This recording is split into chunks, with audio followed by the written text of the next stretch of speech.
Hello everyone and welcome to this video. आज के इस वीडियो में हम डिस्कस करने वाले हैं गूगल किकस्टार्ट राउंड एच 2021 का problem B, that is painter. Before moving on, make sure you like the video and also subscribe to the channel for more such amazing videos. So as always, let us start by understanding the question. Painter. You have recently started to study how to paint, and in one of the first classes you learned about three primary colors: red, blue and yellow. If you combine these colors, you can produce many more colors. For now, the combination you have studied are the following. ठीक है, बोला गया है कि आपको तीन colours के बारे में पता है। कौन कौन से है? रेड, ब्लू और येलो। और इनके कुछ कॉम्बिनेशंस के बारे में भी आपको पता है, जैसे कि red plus yellow will give you orange, ये दिया गया है। फिर red plus blue will give you purple, ये दिया गया है। Yellow plus blue will give you green, and all three red plus blue plus yellow will give you gray। ठीक है, आपको अभी तक इन तीन कलर्स के बारे में पता है और इन चार कॉम्बिनेशंस के बारे में पता है। ओवरऑल 7 कलर्स के बारे में आपको पता है। You still do not understand shades of color, therefore the proportion and order of each color in the combination does not matter. For example, combining red and yellow produces the same result as combining yellow and red, as well as the same result as combining yellow, red and red, yellow and red again. क्या बोला गया है कि ये जो proportion दिए गए हैं कॉम्बिनेशन, इनमें प्रोपोर्शन मैटर नहीं करेगा फॉर दिस क्वेश्चन। सो मतलब कि बेसिकली अगर आप मान लो 90% रेड प्लस 10% येलो, ठीक है, तो ऐसा कुछ हमें ध्यान में नहीं रखना है। हमें बस ये देखना है कि क्या रेड रेड प्रेजेंट है, यस। क्या येलो प्रेजेंट है, yes. Then our produced colour will be orange. ज़्यादा इसमें कॉम्बिनेशन और ये सब नहीं सोचना है, ठीक है। To practise your skills you want to paint a one dimensional painting P of length n. Your painting consists of n squares from left to right. Pi represents the color of the ith square. Initially all squares are uncolored. ठीक है, अब क्या बोला गया है कि आपको एक पेंटिंग बनानी है जो कि वन डायमेंशनल है, ठीक है, और उसकी लेंथ n है और उसमें n स्क्वायर्स है। सो पेंटिंग किस तरह की होगी? कुछ इस तरह की। ये सब 1 यूनिट के स्क्वायर्स है। टोटल जो लेंथ है इसकी वो है n, ठीक है। तो there are n squares in the painting. ये वन डायमेंशनल पेंटिंग है और इन सभी स्क्वायर्स को आपको कलर करना है। और ये जो कलर है वो एक P एरे या स्ट्रिंग से रिप्रेजेंट किया गया है। इनिशियली ये सारे के सारे अनकलर्ड है, मतलब कि Pi इज अनकलर्ड, ठीक है। यहाँ तक ये दिया गया है और ये लेफ्ट टू राइट है। ये फर्स्ट स्क्वायर, ये सेकंड स्क्वायर, ये third square and so on up to nth square. In a single stroke, you can choose one of the three primary colors and apply it to a sequence of consecutive squares. In other words, you can choose a color C and two integers L and R such that L and R are between 1 and n, and apply color C to all the squares Pj such that J is between L and R. If the square being painted is currently uncolored, then its color will become C. Otherwise, the color will be the combination of all the colors applied on the square so far and the new color C as described in the list above. क्या बोला गया है इस paragraph में कि इसको आप किस तरीके से कलर कर सकते हो। इसको आप कोई भी एक बारी में आप कोई भी कंसेक्यूटिव स्क्वायर्स सिलेक्ट कर सकते हो, ठीक है। मान लो मैंने सिलेक्ट कर लिया 7, 8, 9 और 10th स्क्वायर, और इन सब को कोई भी कंसेक्यूटिव स्क्वायर्स आप सिलेक्ट कर सकते हो एक बारी में, और उनको आप कोई भी एक जो बेसिक कलर है 3 प्राइमरी कलर, उनसे कलर कर सकते हो। मतलब कि रेड, ब्लू या तो फिर येलो। इतना समझ में आ गया? ठीक है। अब किसी भी स्क्वायर का कलर क्या होगा? नया। अगर मान लो आप 7, 8, 9 और 10 में कलर किया एक स्ट्रोक में रेड, ब्लू या येलो से, ठीक है। फॉर एग्जाम्पल रेड से किया, तो जो भी अनकलर्ड होंगे अभी तक वो ये कलर ले लेंगे। फॉर एग्जांपल अगर 7 और 8 अनकलर्ड है तो उनका नया कलर क्या हो जाएगा? रेड। 9 में मान लो हमने पहले येलो कलर किया था फॉर एग्जांपल, इससे पहले कोई स्ट्रोक में, तो येलो प्लस रेड क्या दे देगा? ऑरेंज। तो इसमें हमने पहले येलो किया था और इस स्ट्रोक में हमने रेड किया, तो इसका कलर क्या हो जाएगा, ऑरेंज। और मान लो 10 में हमने क्या किया था, पहले ब्लू किया था इससे पहले कोई एक स्ट्रोक में, और अभी हमने रेड किया, तो अभी इसका कलर क्या हो जाएगा, पर्पल। ठीक है, तो अगर मैं 7, 8, 9, 10 ये 4 कंसेक्यूटिव स्क्वायर्स को लेता हूँ और जो 9th स्क्वायर है वो येलो कलर्ड है, 10th स्क्वायर है वो ब्लू कलर्ड है, 7 और 8 अनकलर्ड है, और इन चारों को मैं रेड से कलर कर देता हूँ, तो नए कलर्स क्या होंगे, रेड, रेड, ऑरेंज और पर्पल। ठीक है, कोई एक स्ट्रोक में हम कंसेक्यूटिव स्क्वायर्स लेंगे और उनको रेड, ब्लू या येलो इन तीनों में से एक से कलर कर देंगे, और नए कलर्स जो फॉर्म होंगे अनकलर्ड होंगे, तो जिससे हमने कलर किया वो, वरना इन कॉम्बिनेशन के बेसिस पे यहाँ पे नया कलर आ जाएगा। ठीक है, in order to save time you want to use as few strokes as possible. इसको एक स्ट्रोक बोलेंगे, ऐसे कम से कम स्ट्रोक्स हमें यूज करने हैं। Given the description of the painting that you want to paint, figure out what is the minimum number of strokes required to paint it. अब last line में क्या बोला गया है कि ये जो स्क्वायर है वन डायमेंशनल का, ठीक है, उसका जो फाइनल आउटपुट होगा जो हमें चाहिए वो हमें दे दिया गया है कि भाई इस स्क्वायर में रेड होगा, इस स्क्वायर में ग्रे होगा, इसमें पर्पल होगा एंड सो ऑन। हमें सभी के सभी स्क्वायर्स का कलर पहले दे दिया गया है। तो हमें पूछा गया है कि अगर हमें एक अनकलर्ड पेंटिंग में से जो गिवन पेंटिंग है वो क्रिएट करनी हो, तो और अगर हमारे पास इस तरह के स्ट्रोक्स अवेलेबल हो जिसमें कि हम कंसेक्यूटिव स्क्वायर्स को सिलेक्ट करके रेड, ब्लू या येलो से कलर कर सके, तो अनकलर्ड में से जो फाइनल पेंटिंग हमें गिवन है वहाँ तक पहुँचने में मिनिमम स्ट्रोक्स कितने यूज़ करने पड़ेंगे। ठीक है, फिर इनपुट का तरीका दिया गया है। इनपुट क्या है, टेस्ट केसेस है, फिर लेंथ ऑफ द स्ट्रिंग या तो पेंटिंग है, और फिर पेंटिंग का डिस्क्रिप्शन दिया गया है। इनपुट किस तरीके से है, सबसे पहले है नंबर ऑफ टेस्ट केसेस, फिर है एन जो कि है लेंथ ऑफ द पेंटिंग, और फिर पी स्ट्रिंग है जो कि पेंटिंग की डिस्क्रिप्शन देती है। ठीक है, और आगे वो भी दिया गया है, वो मैं यहाँ पे लिख देता हूँ जिससे कि वो यूजफुल आएगा। पी जो स्ट्रिंग है उसमें क्या क्या हो सकता है, यू हो सकता है, आर हो सकता है, वाई हो सकता है, बी हो सकता है, ओ हो सकता है, पी हो सकता है, जी हो सकता है और ए हो सकता है। ये है अनकलर्ड, ये है रेड, ये है येलो, ये है ब्लू, ये है ऑरेंज, ये है पर्पल, जी जो है वो है ग्रीन, और ए जो है वो क्या रिप्रेजेंट करेगा, ग्रे कलर है। ठीक है, तो ये स्क्वायर्स का जो है वो पेंटिंग डिफाइन करता है। फॉर एग्जांपल जैसे कि हमें दिया गया है इनपुट में Y Y Y, B B B, Y Y Y, और यहाँ पे 9 दिया गया है, मतलब कि पेंटिंग की लेंथ 9 है, और ये पी स्ट्रिंग है जो कि पेंटिंग का डिस्क्रिप्शन देती है। मतलब कि फर्स्ट स्क्वायर येलो से कलर्ड है, सेकंड भी येलो से कलर्ड है, थर्ड भी येलो से कलर्ड है, ये 3 ब्लू से कलर्ड है और ये 3 येलो से कलर्ड है। ठीक है, तो इस तरह से हमें फाइनल जो आउटपुट चाहिए वो दिया गया है।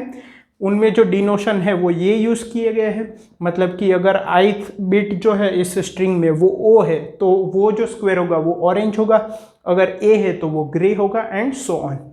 तो हमें इस तरह के स्ट्रोक्स यूज करके बताना है कि मिनिमम कितने स्ट्रोक्स हमें चाहिए होंगे to generate such a painting from an uncoloured painting. I hope question clear है। अब कंसेप्ट पे मूव करते हैं। So this video is sponsored by Code Studio, which is a platform by Coding Ninjas. Code Studio is one of the best free resources for interview preparation. यहाँ पे आपको structured guided paths मिल जाएंगे for data structures, algorithms, competitive programming, database management system, web development, system design etcetera, जिनके आप questions भी practice कर सकते हो, and you will also get some amazing notes along with it. On this platform, you will also get more than 2000 company-wise interview problems with solutions in all three languages, C++, Java, and Python. On this platform, you will also get more than 600 interview experiences of leading product-based companies like Google, Amazon, Microsoft, etc. So, make sure to check out this amazing platform. I have given all the links in the description below. अब अगर यहाँ पे concept की बात करें तो पहले थोड़ा और ऑब्जर्व करें तो हमें बेसिकली करना क्या है, हमें एक इनिशियली अनकलर्ड पेंटिंग दी गई है, ठीक है, और उसको हमें एक फाइनल पेंटिंग में कन्वर्ट करना है। ये पेंटिंग क्या है, 1 यूनिट के स्क्वायर्स है 1 डायमेंशनल में, और ये जो फाइनल पेंटिंग है वो पी स्ट्रिंग की मदद से हमको दी गई है। हमें अनकलर्ड में से यहाँ पे पहुँचना है, ठीक है। वो करने के लिए हम क्या कर सकते हैं, हमारी जो पेंटिंग है उसमें से कोई भी एक continuous segment of squares select कर सकते हैं और उनको रेड या तो फिर ग्रीन या तो फिर ब्लू, इन तीन में से एक से कलर कर सकते हैं। याद रखना ये प्राइमरी कलर्स ही हम यूज़ कर सकते हैं, हम ऑरेंज पर्पल इनसे डायरेक्टली कलर नहीं कर सकते, ठीक है। तो एक स्ट्रोक में कोई भी कंटिन्यूस सेगमेंट यूज़ करो और कोई भी एक प्राइमरी कलर लेके कलर कर दो। होगा क्या कि अगर कोई अनकलर्ड है, मान लो ये अनकलर्ड है और मैं ग्रीन से रेड येलो एंड ब्लू, और अगर मैं येलो से कलर करता हूँ तो ये येलो कलर ले लेगा। और अगर कोई सेगमेंट है जहाँ पे ऑलरेडी कलर है, मान लो यहाँ पे ऑलरेडी ब्लू कलर प्रेजेंट है इससे पहले के स्ट्रोक में, तो येलो प्लस ब्लू मिलके यहाँ पे मैंने येलो से कलर किया, ये इनिशियली ब्लू था तो अब ये ग्रीन हो जाएगा, ठीक है। इस तरह से हमें यहाँ से यहाँ पहुँचना है, ठीक है। अब एक बात आप देखिए, अगर मैं आपको कहता हूँ कि मेरा जो पेंटिंग है वो 4 साइज का है और सभी में रेड है, ठीक है, तो अगर मैं कंटिन्यूस सेगमेंट ले सकता हूँ तो क्या बेनिफिशियल है, मैं पहले एक को कलर करूँ, फिर दूसरे को कलर करूँ, फिर तीसरे को कलर करूँ, फिर चौथे को कलर करूँ, ये बेनिफिशियल है? नहीं। क्या बेनिफिशियल है, दो दो को साथ में लूँ, ठीक है, ये उससे बेनिफिशियल है, ये 2 स्ट्रोक में ही हो जाएगा। या तो फिर मैं कंटिन्यूस ले सकता हूँ तो मैं चारों को ले लूँगा और सब में सेम कलर है तो मैं सबको रेड से एक ही बार में कर दूंगा। यहाँ पे मुझे 4 स्ट्रोक लगे, यहाँ पे 2 स्ट्रोक लगे, यहाँ पे एक ही स्ट्रोक में हो गया, और मुझे क्या बोला गया है कि मिनिमम नंबर ऑफ स्ट्रोक्स करने हैं। तो एक बात तो समझ में आती है कि अगर हमें रेड ब्लू और येलो से कलर करना है तो हमें क्या करना पड़ेगा, हमें जितने मैक्सिमम कंटिन्यूस सेगमेंट में सेम कलर प्रेजेंट है उनको एक साथ कलर कर देना होगा जिससे कि मिनिमम स्ट्रोक यूज हो, ठीक है। अब मान लो ये है रेड रेड और यहाँ पे है मान लो पर्पल और यहाँ पे भी है पर्पल। इसका मतलब ये रेड रेड है, यहाँ पे रेड प्लस ब्लू है और यहाँ पे भी रेड प्लस ब्लू है। तो पहला हमने पॉइंट क्या देखा था कि जितने कंटिन्यूस सेगमेंट में सेम कलर प्रेजेंट है वो maximum length of continuous segment लेके एक ही बार में हम वो सेम कलर कर देंगे जिससे कि मिनिमम स्ट्रोक यूज हो। तो हम क्या कर सकते हैं, सबसे पहले मेरा अनकलर्ड है, सबसे पहले हम चारों के चारों को सिलेक्ट करके रेड कलर कर देते हैं। वाई? बिकॉज रेड इसमें भी तो प्रेजेंट है, ठीक है। अब क्या करेंगे, अब इन दोनों को सिलेक्ट करेंगे कंटिन्यूस को और यहाँ पे ब्लू कलर कर देंगे, तो ये क्या हो जाएगा, रेड रेड पर्पल पर्पल। ये फर्स्ट स्टेप था, ये सेकंड स्टेप। तो हमारा आंसर क्या हो गया कि 2 स्ट्रोक में हम ये आउटपुट ला सकते हैं, ठीक है। इससे हमें क्या समझ में आया कि हमें ये देखना है, पहली बात तो कि अगर कहीं पे पर्पल है ग्रीन है तो वहाँ पे हम डायरेक्ट पर्पल या ग्रीन यूज़ नहीं कर सकते, हमें रेड ब्लू येलो तीनों को अलग अलग यूज़ करना होगा, ठीक है। दूसरी बात, अगर हमें मिनिमम नंबर ऑफ स्ट्रोक्स चाहिए तो जितना maximum length of continuous segment possible है उतना सिलेक्ट करके, जिनमें कि सेम कलर आते हो उतना सिलेक्ट करके एक ही बार में सबको सेम कलर दे दो। और एक एग्जांपल देखते हैं, अगर मेरे पास है red red red yellow yellow red red, तो इसमें मैं ये पूरा सेगमेंट नहीं ले सकता। क्यों? क्योंकि ये कंटिन्यूस सेगमेंट तो है लेकिन सब में सेम कलर यूज एक भी नहीं हो रहा, ना ही रेड हो रहा है, ना ही येलो हो रहा है, ना ही ब्लू हो रहा है। तो हमें क्या करना पड़ेगा, हमें ये कंटिन्यूस सेगमेंट लेना पड़ेगा और रेड कलर कर देंगे। ये कंटिन्यूस सेगमेंट अलग से लेना पड़ेगा क्योंकि बीच में येलो आ गया, इसको रेड से कलर कर देंगे। और ये कंटिन्यूस सेगमेंट लेना पड़ेगा, इसको येलो से कर देंगे। तो 3 स्ट्रोक्स में हमें हमारा आंसर मिल जाएगा। अब हमारा अप्रोच क्या रहेगा, जैसे कि यहाँ पे 2 कंटिन्यूस सेगमेंट अलग अलग थे रेड के, तो 2 अलग अलग स्ट्रोक्स यूज करने पड़े, ठीक है। और येलो कलर के लिए अगर यहाँ पे एक तो ये कि अलग अलग सेगमेंट से सेम कलर के, तो उनके लिए अलग अलग स्ट्रोक्स यूज करने पड़ेंगे। दूसरा, अगर यहाँ पे कॉम्बिनेशन है जैसे कि पर्पल, तो रेड का भी अलग स्ट्रोक यूज करना पड़ेगा, ब्लू का भी अलग स्ट्रोक यूज करना पड़ेगा, ठीक है। सो इन ऑर्डर टू मिनिमाइज हम क्या करेंगे, हम रेड के जितने भी कंटिन्यूस सेगमेंट है, जैसे कि यहाँ पे एक कंटिन्यूस सेगमेंट, दूसरा कंटिन्यूस सेगमेंट, फिर तीसरा कंटिन्यूस सेगमेंट कहीं पे होगा, ठीक है। फॉर एग्जांपल अगर यहाँ पे ब्लू ब्लू ब्लू और फिर वापस रेड, तो ये एक कंटिन्यूस सेगमेंट हो गया, ये दो हो गया और ये तीसरा हो गया, ठीक है। तो मिनिमम स्ट्रोक्स के लिए हम क्या करेंगे, पहले रेड के जितने कंटिन्यूस सेगमेंट है जहाँ जहाँ पे रेड प्रेजेंट है, ठीक है, उस सेगमेंट का कलर रेड हो ऐसा ज़रूरी नहीं है, वो कॉम्बिनेशन भी हो सकता है, लेकिन जहाँ जहाँ पे रेड प्रेजेंट है ऐसे सारे कंटिन्यूस सेगमेंट को हम एक एक स्ट्रोक में ख़त्म कर देंगे। फिर हम येलो पे आएंगे, येलो के जिस जिस सेगमेंट में प्रेजेंट है, जिन जिन कंटिन्यूस सेगमेंट में, उन कंटिन्यूस सेगमेंट को हम एक एक टाइम में एक एक स्ट्रोक से फिल कर देंगे। Then will come to blue, blue जिन जिन कंटिन्यूस सेगमेंट में प्रेजेंट है उनको हम एक एक स्ट्रोक में फिल कर देंगे। इससे क्या होगा कि हम कंटिन्यूस सेगमेंट एक साथ फिल कर रहे हैं फॉर अ पर्टिकुलर कलर, तो हमें मिनिमम नंबर ऑफ स्ट्रोक्स मिलेंगे जैसा कि हमने देखा। और रेड, येलो और ब्लू के लिए तो अलग अलग ही करना पड़ेगा, एक स्ट्रोक में दो कलर यूज नहीं कर सकते। So this will be our approach. I hope आपको कंसेप्ट क्लियर है, इम्प्लीमेंटेशन देख लेते हैं। सो इम्प्लीमेंटेशन की बात करें तो हमें रेड, येलो और ब्लू तीनों के लिए अलग अलग क्या करना पड़ेगा, कंटिन्यूस सेगमेंट जितने जितने में वो पॉसिबल होंगे वो सारे कंटिन्यूस सेगमेंट को हम एक ही स्ट्रोक में कलर करते जाएंगे। पहले रेड के कलर कर देंगे सारे कंटिन्यूस सेगमेंट एक एक स्ट्रोक में, फिर ब्लू के, फिर येलो के, ठीक है। तो मैं क्या करता हूँ, मेरे पास P जो है वो स्ट्रिंग है जो कि हमारी पेंटिंग डिनोट करती है, N है वो लेंथ ऑफ द पेंटिंग है, ठीक है। मैं एक वेरिएबल लेता हूँ आंसर इक्वल टू 0, ठीक है। अब पहले रेड के सारे कंटिन्यूस सेगमेंट फिल कर देते हैं, मतलब कि मान लो रेड रेड, येलो, फिर यहाँ पे पर्पल पर्पल, ये ब्लू और ये मान लो ग्रे है। तो रेड के कितने कंटिन्यूस सेगमेंट हुए, इसमें भी रेड प्रेजेंट है, इसमें भी रेड प्रेजेंट है, यहाँ पे नहीं है। पर्पल में रेड प्रेजेंट है, this would B red plus blue, this would also be red plus blue. यहाँ पे ब्लू है और ये ग्रे है, ग्रे का क्या मतलब, red plus yellow plus blue.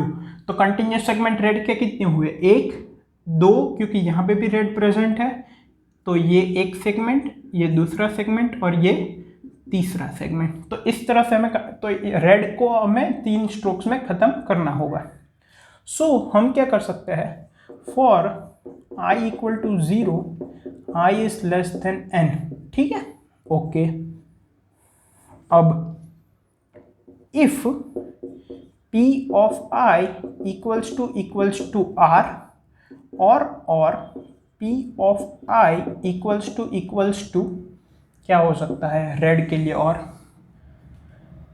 Purple p से रिप्रेजेंट किया गया है, ठीक है, और p of i और किस में है, रेड प्रेजेंट ग्रे में, ठीक है। सो इट्स रेड, ऑरेंज में भी प्रेजेंट है, सो दिस वुड बी ऑरेंज, ठीक है। यहाँ पे रेड प्रेजेंट है, अगर सिर्फ रेड है, अगर पर्पल है तो इट्स रेड प्लस ब्लू, अगर ऑरेंज है तो इट्स रेड प्लस येलो, और p of i equals to grey, अगर ग्रे है तो उसमें भी रेड प्रेजेंट है। हम क्या कर रहे हैं, हम रेड के लिए स्ट्रोक्स काउंट कर रहे हैं, ठीक है। अगर है तो कुछ करेंगे, अगर नहीं है तो हम रेड के लिए ही काउंट कर रहे हैं, तो सिंपली i प्लस प्लस कर देंगे, ठीक है। हम नेक्स्ट इंडेक्स पे चले जाएंगे। अगर इनमें से कोई है, मतलब कि एक सेगमेंट है, एक स्क्वायर है, वो रेड से कलर्ड है या पर्पल से है या ऑरेंज से है या ग्रे से है, तो उन सभी में रेड तो प्रेजेंट होगा ही। तो अब हमें फाइंड करना है कि उस ith इंडेक्स से लेके कितना कंटिन्यूस सेगमेंट है जहाँ पे सब में रेड प्रेजेंट है। उसके लिए हम क्या कर सकते हैं, हम व्हाइल लूप रन कर सकते हैं, मतलब कि while p of i equals to red और p of i equals to purple और p of i equals to orange और p of i equals to grey, and ये पूरा और में आएगा इतना, and i is less than n से कम भी होना चाहिए, अगर n को क्रॉस कर गया तो व्हाइल लूप के बाहर आ जाना चाहिए। तो जब तक इनमें से एक है, मतलब कि उसमें भी रेड प्रेजेंट है, तो जब तक हमें ये मिलता है हम सिंपली आई प्लस प्लस करते जाएंगे, क्योंकि हमें वो पूरा कंटिन्यूस सेगमेंट खत्म करना है। तो हम क्या कर देंगे, आई प्लस प्लस। अब जब हम इस वाइल लूप से बाहर निकलेंगे, इसका मतलब या तो अब हमारा जो इंडेक्स है वो n को क्रॉस कर गया है, मतलब कि लास्ट इंडेक्स को क्रॉस कर गया है, या तो फिर ऐसा एक कंटिन्यूस सेगमेंट खत्म हो गया है जिसमें कि सब में रेड थे। अब जो नेक्स्ट सेगमेंट है उसमें रेड प्रेजेंट नहीं है। इसका मतलब इस कंटिन्यूस सेगमेंट को हमें एक स्ट्रोक में रेड कलर करना पड़ेगा। तो हम क्या करेंगे, आंसर प्लस प्लस। इससे हमने क्या किया, एक कंटिन्यूस सेगमेंट जितना भी था, 1 लेंथ 2 लेंथ 3 लेंथ 4 लेंथ जितना भी जिनमें रेड प्रेजेंट था उसको हमने आंसर प्लस प्लस, मतलब कि ये क्या डिनोट कर रहा है, काउंट ऑफ स्ट्रोक्स, इसको हमने एक स्ट्रोक बढ़ा दिया। मतलब एक स्ट्रोक से ये कंटिन्यूस सेगमेंट जो है, जो हमने आई से स्टार्ट किया था और यहाँ हम जो भी इंडेक्स पे पहुंचे उन सबको हमने एक स्ट्रोक में ख़त्म कर दिया। और अगर रेड नहीं है तो सिंपली आई प्लस प्लस कर दो। ठीक है, इससे क्या होगा, जैसे कि यहाँ पे आर है तो ये यहाँ पे हम इस वाइल लूप में एंटर हो जाएंगे, तो ये भी रेड है, ये भी रेड है, तो आई हमारा यहाँ पे आ जाएगा, तब हम फोर लूप के बाहर आ जाएंगे। आंसर प्लस प्लस का क्या मतलब कि हमने इस स्ट्रोक को, इस सेगमेंट को एक स्ट्रोक की मदद से रेड कलर कर दिया। ठीक है, मतलब रेड कलर उस पर अप्लाई कर दिया। ठीक है, और फिर मान लो हम यहाँ पे है तो क्या वो इस इनमें से कुछ भी है, मतलब कि उसमें रेड कलर प्रेजेंट नहीं है, येलो है, तो हम सिंपली आई प्लस प्लस कर देंगे, फिर हम यहाँ पे चले जाएंगे। ठीक है, फिर ये जो सेगमेंट है वो वाइल लूप में कवर हो जाएगा। यहाँ पे हमारा आंसर 1 हो गया था, अब ये वाइल लूप में हो जाएगा 2, फिर जब आई यहाँ पे आएगा तो सिंपली आई प्लस प्लस हो जाएगा, और ये जो है ये हमारा वाइल लूप में आ जाएगा। यहाँ पे आई लेस देन एन होगा तो एक बार वाइल लूप में जाएगा फिर ब्रेक हो जाएगा। तो आंसर 3, मतलब कि रेड कलर से इसको कलर करने के लिए हमें 3 स्ट्रोक्स चाहिए, ये एक कंटिन्यूस सेगमेंट, ये एक कंटिन्यूस सेगमेंट और ये एक कंटिन्यूस सेगमेंट। ठीक है, तो रेड का काम हो गया। अब हमें ब्लू और येलो के लिए भी सेम ही करना है। सिंपली हमें क्या करना होगा, मान लो ब्लू, तो उसके लिए या तो ये ब्लू हो सकता है, या तो फिर क्या हो सकता है, पर्पल हो सकता है। ठीक है, क्योंकि उसमें भी ब्लू प्रेजेंट है, या तो ग्रीन हो सकता है। ठीक है, और या तो फिर ग्रे हो सकता है।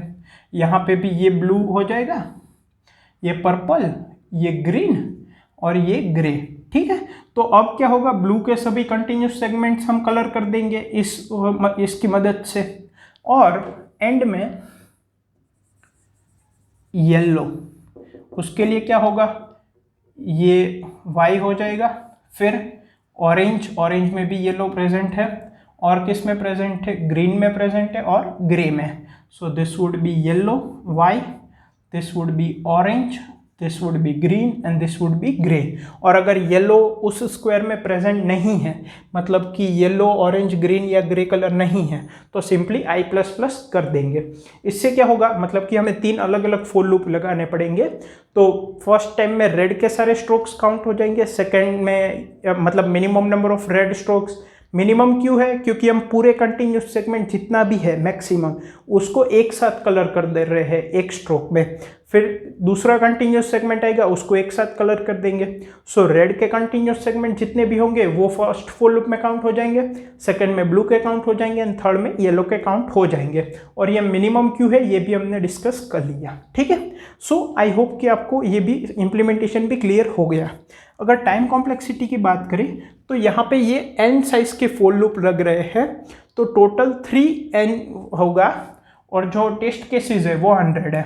So it would be 100 into 10 की पावर 5 इंटू 3 भी आप कर सकते हो, दिस वुड बी 3 इंटू 10 की पावर 7। ठीक है, और टाइम कॉम्प्लेक्सिटी अगर जनरल लिखना चाहे तो number of test cases into n, big O of t into n हो जाएगा। ठीक है, सो आई होप आपको क्वेश्चन क्लियर है, कंसेप्ट क्लियर है और इसका इम्प्लीमेंटेशन भी क्लियर है। इसका जो सॉल्यूशन कोड है वो मैंने कमेंट्स में प्रोवाइड किया है। Thank you.